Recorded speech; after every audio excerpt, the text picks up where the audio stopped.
Shaping Your Journey, a guide to adjusting your pronunciation goals. Hello everyone. Today we're delving into a crucial part of your English language learning journey, adjusting your goals based on progress and feedback. This is especially important when working on pronunciation and accent reduction. So let's get started. When we start learning something new, it's common to set goals. But as we progress, we realize these initial goals may not always align with our learning pace or needs.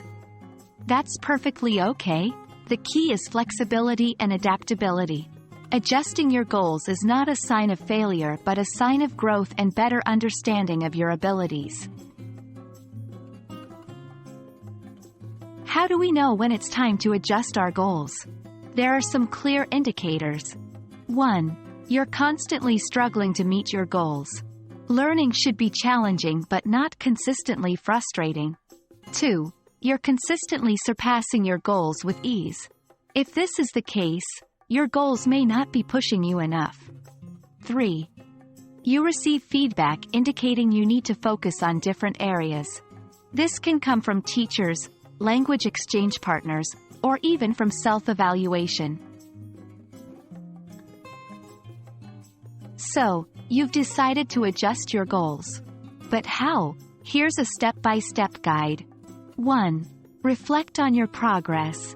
Understand where you stand in your learning journey. 2. Analyze feedback.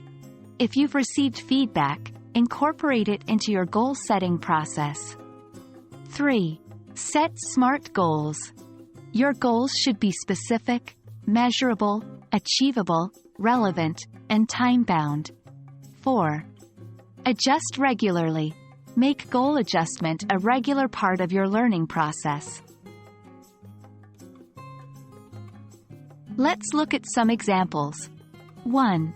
Original goal. I will reduce my accent within a month. Adjusted goal.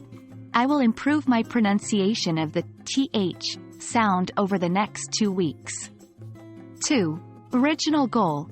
I will understand native speakers in movies without subtitles. Adjusted goal. I will understand and repeat phrases from English language songs accurately. These adjusted goals are more specific, achievable, and are set within a realistic time frame. Remember, adjusting your goals is a part of the journey, not a deviation from it. Every step you take towards understanding yourself better as a learner is a step forward. So, don't shy away from reshaping your goals as you grow in your English learning journey. Keep learning, keep growing, and most importantly, keep speaking. Hope this video has been helpful. See you in our next session.